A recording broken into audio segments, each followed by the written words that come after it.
I've always had this sixth sense, like something bad was going to happen to me or to other people. Almost like I can predict the future. During the 2008 recession, at 12 years old, I predicted there would be money troubles for the rest of my life. And I was right. And if you're doubting that, I also predicted that COVID was gonna blow up just like it did back in like January of 2020. Having my predictions come true had me obsessed about how my actions had multiple outcomes. I literally had a panic attack when I learned about parallel universes. I think about a timeline where I studied to be in the medical field, like my extended family pushed me. Am I happy there? I really hope I'm happy there.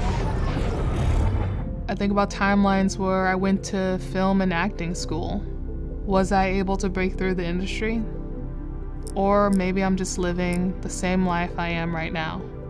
Right now, present me is thinking, if I apply to this job, this grant, this contest, spending hours per day for weeks working on these, am I wasting my time?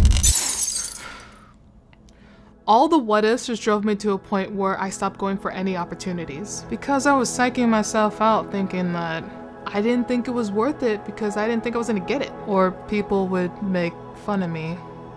Basically, something bad was going to happen.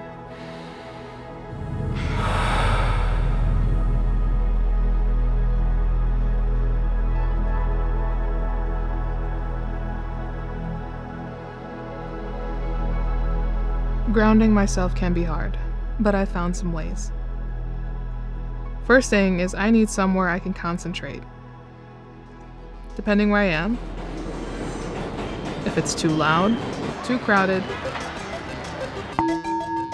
I'm just gonna spiral more. It's really rare. There are some places in New York where I can sit in somewhat silence. Granted, it depends on the day, but sometimes this doesn't work. A therapist once told me that I have catastrophic thinking. Very self-explanatory, but I basically overthink and get so worked up and anxious to a point where I believe the worst case scenario is going to happen, and I spiral in a pool of emotions. And I also realized through therapy that growing up, I had a hard time conveying my feelings in a situation. So I was in my head. Game over. A lot.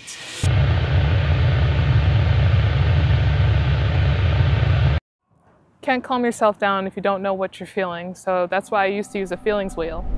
For me, I have to know specifically what I'm feeling. I can't be generic, like I can't say that I'm sad because I will lump everything that makes me sad in my life and just kind of be drowned out by this pool of emotions. If I'm having trouble finding that emotion, I think in that moment, what situation is making me feel an emotion. And to not spiral some more or stew on that situation and feeling and emotion, I create art.